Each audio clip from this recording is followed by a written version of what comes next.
Hello friends, welcome back to my channel. जैसे कि आप सभी जानते हैं, लास्ट वीडियो में मैंने आपको जो हमारी शरीर की गति हैं उनके विषय में करा रही थी, जो कि 6th क्लास का चैप्टर है। तो आज मैं कराने वाली हूँ, हमारा नंबर है एक्टिविटी 4। एक्टिविटी 4 करने वाले हैं। इसमें क्या करेंगे, पढ़ते हैं। और अगर मेरे चैनल पर फर्स्ट टाइम विजिट कर रहे हैं तो चैनल को सब्सक्राइब कर लीजिए, और वीडियो अगर अच्छी लगे तो लाइक डन भी कर दीजिएगा। चलिए हम चैप्टर को स्टार्ट कर लेते हैं। क्रियाकलाप है 4, एक्टिविटी 4। गहरी सांस भरकर इसे कुछ समय तक रोके रहिए। अपने वक्ष एवं पीठ को हल्के से दबाकर अपनी अस्थियों का अनुभव कीजिए। जिस पसली या वक्ष की अस्थियों को आप गिन सकते हैं, गिन लीजिए। जो हमारी पसलियों की हड्डियां होती हैं उनको आपको एक पिक्चर दी हुई है, नीचे दिखाते हैं। पिक्चर है 5.10 को ध्यान से देखिए और वक्ष की अस्थियों की तुलना अपने उपयुक्त अनुभव से कीजिए। हम देखते हैं, देखो ये दे रखा है, इसे पसली पंजर बोलते हैं। हम देखते हैं कि पसलियाँ विशेष रूप से मुड़ी हुई हैं। वे वक्ष की अस्थि एवं मेरुदंड से जुड़कर एक बक्से की रचना करती हैं। इस शंकुरूपी बक्से को पसली पंजर कहते हैं। ठीक है, ये जो पिक्चर है ये एक पसली पंजर है। वक्ष के दोनों तरफ 12 पसलियाँ होती हैं। ये जो दोनों तरफ हैं ये 12 पसलियाँ हैं। हमारे शरीर के कुछ महत्वपूर्ण अंग इसमें सुरक्षित रहते हैं। देखते हैं कौन कौन से अंग हैं। अपने कुछ मित्रों को बिना घुटने मोड़े झुककर अपने पाँव की उंगलियां छूने को कहिए। क्या यह चिकनी, समतल अथवा अखंड है? अपनी अंगुलियों को अपने मित्र की गर्दन से प्रारंभ करके उसकी पीठ तक नीचे की ओर लाइए। आपके द्वारा अनुभव की गई संरचना मेरुदंड है। जो आप ये देख रहे हैं, ये जो पिक्चर है, किस चीज़ की पिक्चर है? ये मेरुदंड है। इसी को मेरुदंड बोलते हैं, मतलब रीढ़ की हड्डी बोल देते हैं। यह अनेक छोटी छोटी अस्थियों से बना है जिसे कोशिका कहते हैं। ठीक है, सॉरी, कशेरुका बोलते हैं। कोशिकाएं तो अलग होती हैं, इन्हें कशेरुका बोलते हैं, ये जो छोटी छोटी हैं। मेरुदंड 33 कशेरुकाओं का बना होता है। इनके जो नंबर है ये सभी 33 होती हैं। पसली पंजर भी वक्ष क्षेत्र की एक अस्थियों से जुड़ा है। यदि मेरुदंड केवल एक ही अस्थि का बना होता तो क्या आपका मित्र इस प्रकार नीचे झुक सकता था? तो नहीं, अगर एक का होता तो नहीं। अपने मित्र को खड़े होकर हाथों से किसी दीवार को धक्का लगाने के लिए कहिए। उससे कहिए कि वह अपने हाथों से दीवार पर धक्का लगाने का प्रयास करे तथा आपको उसके कंधे के समीप 2 उभरी हुई अस्थियां दिखाई देती हैं। देखो ये दिख रही है ना, उभरी हुई अस्थियां, इन्हें कंधे की अस्थियां कहते हैं। ठीक है, कंधे की क्या हड्डियां बोलते हैं। आपको पिक्चर दी 1.3 को ध्यानपूर्वक देखिए। यह संरचना श्रोणीय अस्थियां हैं।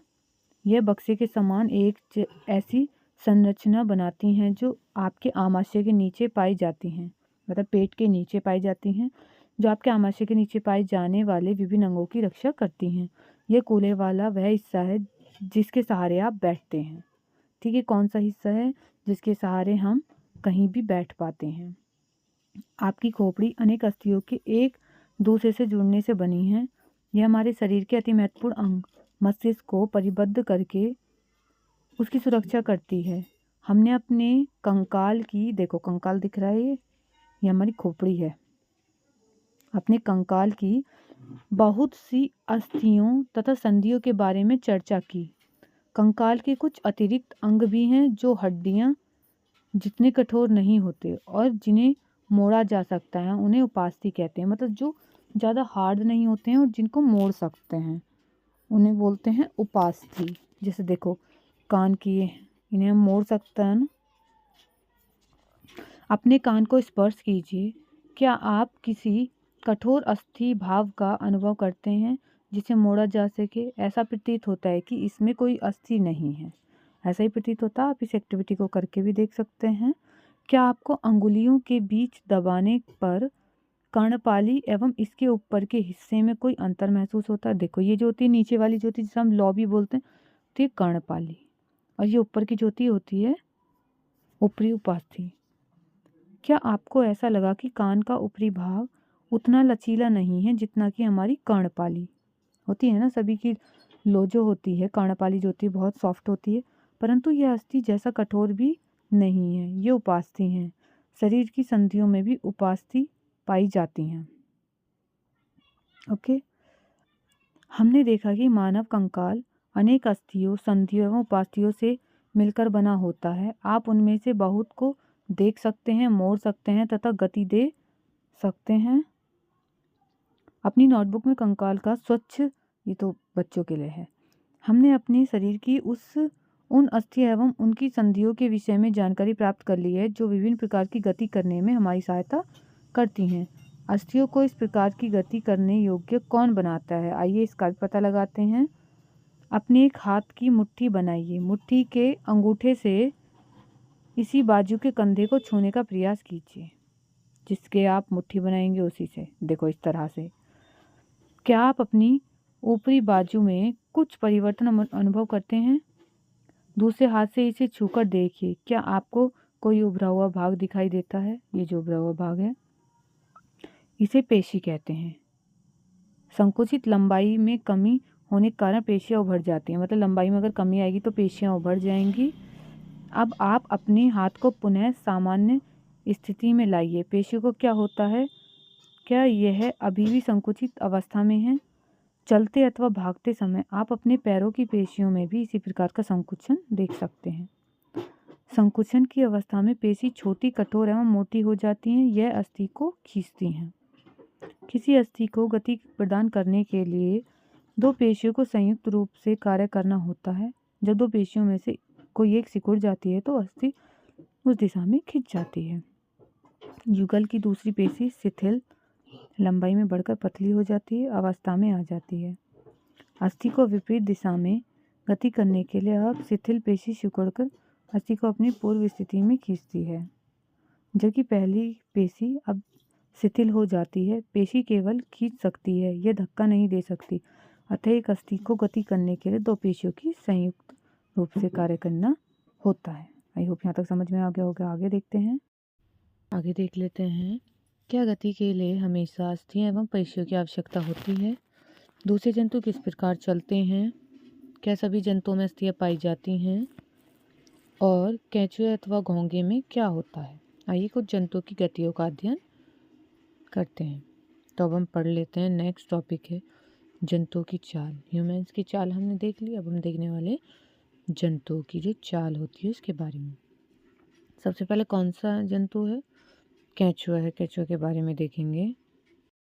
एक्टिविटी 5, बगीचे में चलते हुए केंचुए का निरीक्षण कीजिए। इसे पकड़कर एक स्याही, सोक, फिल्टर पेपर पर रखिए। इसकी गति का परीक्षण कीजिए। सबसे पहले एक केंचुआ ले लेना है, आपके बाग बगीचे में मिल जाएगा।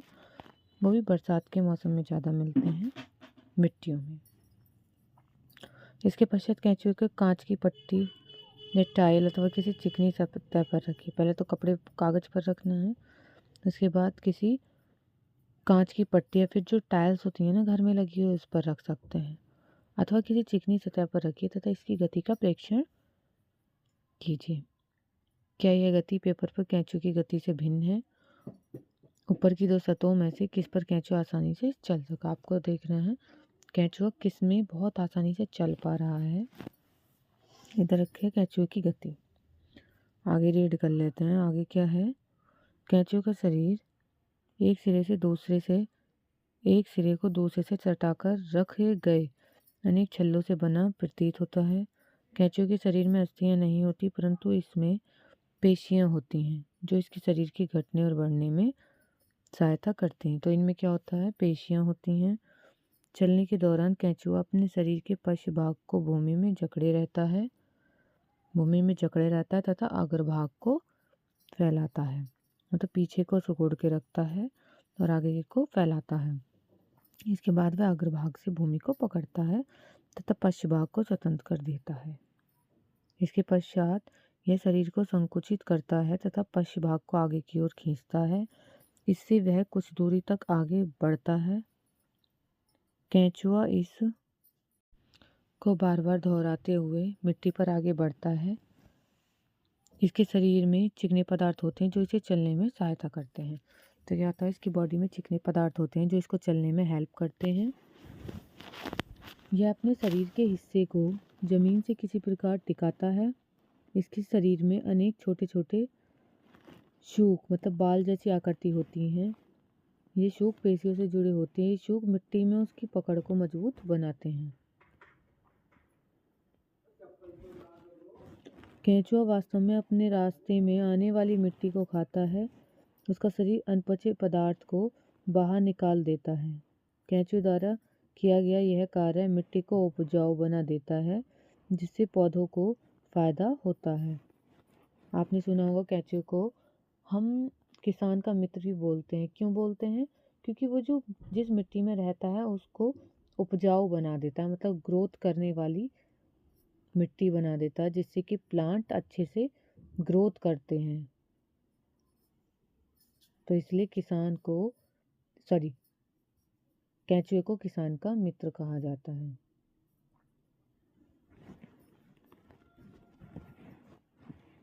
आगे देख लेते हैं घोंघा। घोंघा के बारे में पढ़ेंगे अब। घोंघा कैसा एनिमल है, कैसा जीव है, इसके बारे में देखिए। ये पिक्चर घोंघा की है जो आपको यहाँ शो हो रही है, घोंघा की पिक्चर है। इसके बारे में पढ़ लेते हैं। घोंघा क्या करता है। किसी बगीचे में घोंघे का अवलोकन कीजिए। क्या आपने इसकी पीठ पर गोल संरचना देखी है? इसे कवच कहते हैं और ये घोंघे का बाह्य कंकाल है। ये जो बाहर की संरचना दिख रही है ये वाली, ये बाह्य कंकाल है इसका। परंतु यह अस्थियों का बना नहीं होता। यह कवच एकक होता है और ये घोंघे को चलने में कोई सहायता नहीं करता। यह घोंघे के साथ खींचता जाता है। घोंघे को कांच की पट्टी पर रखकर इसका परीक्षण कीजिए, जिस तरह से केंचुए को करते हैं। जब यह चलना प्रारंभ करे तो सावधानी से कांच की पट्टियों को अपने हाथों से अपने सिर से ऊंचा उठाकर कांच के नीचे की ओर से उसके चलने के ढंग का परीक्षण कीजिए। ठीक है, आपको ये परीक्षण करना है। कवच का छेद खुलने पर आपने उससे एक मोटी मांसल संरचना एवं सिर बाहर आते देखा है। मोटी संरचना इसका पाद या फिर पैर है, जो दृढ़ पेशियों का बना होता है। आप सावधानीपूर्वक कांच की प्लेट को एक और थोड़ा सा झुकाइए। पैर की लहरदार गति दिखाई देती है। क्या घोंघे की गति केंचुए की गति से तीव्र है अथवा धीमी? आपको ये देखना है जो केंचुआ है, केंचुआ तेज चलता है या फिर घोंघा तेज चलता है। अब नेक्स्ट देख लेते हैं तिलचट्टा। एक्टिविटी 7, ये है एक्टिविटी 7। तिलचट्टा कौन होता है? जो कॉकरोच होता है, कॉकरोच को ही तिलचट्टा बोलते हैं दूसरी लैंग्वेज में। किसी कॉकरोच का परीक्षण कीजिए। तिलचट्टा कॉकरोच होता है। तिलचट्टा जमीन पर चलता है, दीवार पर चढ़ता है और वायु में उड़ता जाता भी है। इसमें 3 जोड़ी पैर होते हैं जो चलने में सहायता करते हैं। इसका शरीर कठोर बाह्य कंकाल द्वारा ढका होता है। यह बाह्य कंकाल विभिन्न एककों की परस्पर संधि द्वारा बना होता है, जिसके कारण गति संभव हो पाती। देखिए, आपको तिलचट्टा दिखाई दे रहा है, कॉकरोच की पिक्चर अच्छे से दिखाई दे रही है। देखिए क्या होते हैं, इसमें 3 जोड़ी पैर होते हैं, शो हो रहे हैं 1, 2 और 1, 3 जोड़ी पैर, और ये बाह्य कंकाल है इसका। वक्ष से 2 जोड़ी पंख भी जुड़े होते हैं। अगले पैर संकरे और पिछले पैर चौड़े एवं बहुत पतले होते हैं। तिलचट्टे में विशेष पेशियां होती हैं। पैर की पेशियां उन्हें चलने में सहायता करती हैं। वक्ष की पेशियां तिलचट्टे के उड़ने के साथ उसके परों को गति देती हैं। आई होप यहाँ तक समझ में आ गया होगा। आगे देखते हैं पक्षियों के बारे में। एक्टिविटी 8, पक्षियों के बारे में क्या है। पक्षी हवा में उड़ते हैं तथा भूमि पर चलते हैं। बत्तख तथा हंस जैसे कुछ पक्षी जल में तैरते भी हैं। पक्षी इसलिए उड़ पाते हैं क्योंकि उनका शरीर उड़ने के लिए अनुकूलित होता है। उनकी अस्थियों में वायु प्रकोष्ठ होते हैं, जिनके कारण उनकी अस्थियां हल्की परंतु मजबूत होती हैं। पशपाद या पैरों की अस्थियां चलने एवं बैठने के लिए अनुकूलित होती हैं। जो पीछे के पैर होते हैं उनके अग्रपाद की अस्थियां या आगे वाले पैरों की जो अस्थियां होती है रूपांतरित होकर पक्षी के पंख बनाती हैं। कंधे की अस्थियां मजबूत होती हैं। वक्ष की अस्थियां उड़ने वाली पेशियों को जकड़े रखने के लिए विशेष रूप से रूपांतरित होती हैं तथा पंखों को ऊपर नीचे करने में सहायता करती हैं। ये जो पंख हैं इनको ऊपर नीचे करने में सहायता करती हैं। ये पक्षी का कंकाल है, आप देख सकते हैं। आगे बढ़ते हैं मछली के बारे में।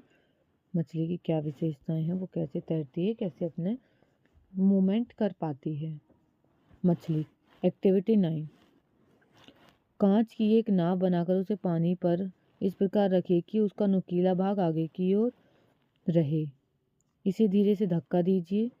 क्या यह जल पर आगे की ओर तेजी से जाती है? आपको ये एक्टिविटी अपने घर पर करके देखनी है। कर सकते हैं आप किसी भी बर्तन में पानी भर के, तब कीजिए। अब नाव को दोनों सिरों से पकड़कर इस प्रकार धक्का दीजिए कि वह चौड़ी ओर से जल में जाए। जैसे चित्र में देखो, आपको ये दिख रही है ना मछली, नाव की भी शेप बिल्कुल इस तरह से ही होती है। क्या इस प्रकार नाव जल में सरलता से चल सकती है? अगर चल सकती है तो बताइए। क्या आपने ध्यान दिया है कि नाव की आकृति, जो नाव की शेप होती है, काफ़ी सीमा तक मछली जैसी होती है। बिल्कुल देखा जाए तो नाव की जो शेप होती है वो मछली के जैसी ही शो होती है, जैसी मछली होती है। मछली का सिर एवं पूंछ उसके मध्य भाग की अपेक्षा पतला एवं नुकीला होता है। शरीर की ऐसी आकृति धारा रेखी कहलाती है। क्या कहलाती है? ऐसी आकृति को हम बोलते हैं धारा रेखीय आकृति। आई होप यहाँ तक समझ में आ गया होगा। आगे देख लेते हैं। इसकी विशेषता आकृति के कारण जल इधर उधर बाहर बहकर निकल जाता है। इस विशेष आकृति की वजह से जो इसकी शेप है, जो इस तरह से शेप है ना, इस शेप की वजह से ही जो साइड का जल होता है वो इधर उधर बहकर निकल जाता है और मछली जल में सरलता से तैर सकती है। मछली का कंकाल दृढ़ पेशियों से ढका रहता है। तैरने की प्रक्रिया में शरीर का अग्रभाग एक ओर मुड़ जाता है तथा पूंछ विपरीत दिशा में जाती है। जैसे कि आपको देखो पिक्चर में भी शो हो रहा है, इस तरह से ये एक ऐसा आकृति बना लेती है, या तो सीधा है या उल्टा है। इस तरह अगर फेस एक साइड जा रहा है तो उसकी पूंछ दूसरी साइड जाती है और पूंछ विपरीत दिशा में जाती है। मछली 5.24 के अनुसार शरीर को मोड़ती है तो तीव्रता से उसकी पूंछ दूसरी दिशा में मुड़ जाती है। इस तरह से आगे देख लेते हैं। आगे क्या है? इससे एक झटका सा लगता है और मछली आगे की ओर चली जाती है। इस प्रकार के क्रमिक ताल से मछली आगे की ओर तैरती रहती है। पूंछ के पंख इस कार्य में उसकी सहायता करते हैं। पूंछ के जो फिन्स होते हैं, जो पंख होते हैं, इसकी सहायता करते हैं। आगे देख लेते हैं। दिशा निर्धारण में सहायता करते हैं। क्या आपने कभी ध्यान दिया है कि जो गोताखोर होते हैं, जो तैरने वाले होते हैं, अपने पैरों में इन पंखों की तरह के विशेष अरित्र मतलब फ्लिपर्स पहनते हैं जो उन्हें जल में तैरने में सहायता करते हैं। ओके, आगे देख लेते हैं सर्प कैसे चलते हैं। जो सांप होते हैं वो कैसे चलते हैं उनके बारे में। क्या आपने सांप को फिसलते हुए आगे बढ़ते देखा है? क्या यह सीधे चलता है? सर्प का मेरुदंड लंबा होता है। शरीर की पेशियां क्षीण एवं असंख्य होती हैं। मेरुदंड जो होता है उसमें रीढ़ की हड्डी जो होती है लंबी होती है। वे परस्पर जुड़ी होती हैं चाहे वे दूर ही क्यों न हों। पेशियां मेरुदंड, पसलियां एवं त्वचा को भी एक दूसरे से जोड़ती हैं, जो पेशियां होती हैं। सर्प का शरीर अनेक वल्ले में मुड़ा होता है। इसी प्रकार सर्प का प्रत्येक वल्ले इसे आगे की ओर धकेलता है। इसका शरीर अनेक वल्ले बनाता है और प्रत्येक वल्ले आगे को धक्का देता है। इस कारण सर्प बहुत तेज गति से आगे की ओर चलता है, परंतु सरल रेखा में नहीं चलता, मतलब सीधा नहीं चलता है। आप देख रहे हैं ये भी स्पाइरल शेप में चल रहा है इस तरह से, तभी ये आगे बढ़ पाता है। हमने विभिन्न जंतुओं को गति प्रदान करने वाली अस्थियां पेशियों के विषय में जानकारी प्राप्त की है। पहली एवं भुजों के पास बहुत सारे पिटारे हैं। इस चीज़ को हमें पढ़ने की कोई ज़रूरत नहीं है। हमारा चैप्टर यहाँ तक कंप्लीट हो चुका है। आई होप आपको बहुत अच्छे से समझ में आया होगा मैंने जो भी आपको समझाया है। और मैं आपके लिए ऐसी ही वीडियो लाती रहूँगी। एग्ज़ाम से पहले मैं आपकी फुल सिलेबस कंप्लीट करा दूँगी और उसकी प्रैक्टिस मैराथन क्लास भी मैं आपके लिए लेके आऊँगी, जिससे कि आप अच्छे से प्रिपरेशन कर सकते हैं। तो वीडियो अच्छी लगी तो वीडियो को लाइक कर दीजिए, और अगर चैनल पर फर्स्ट टाइम विजिट कर रहे हैं तो चैनल को सब्सक्राइब कर लीजिए और बेल आइकन भी प्रेस कर लीजिएगा। Thank you for watching.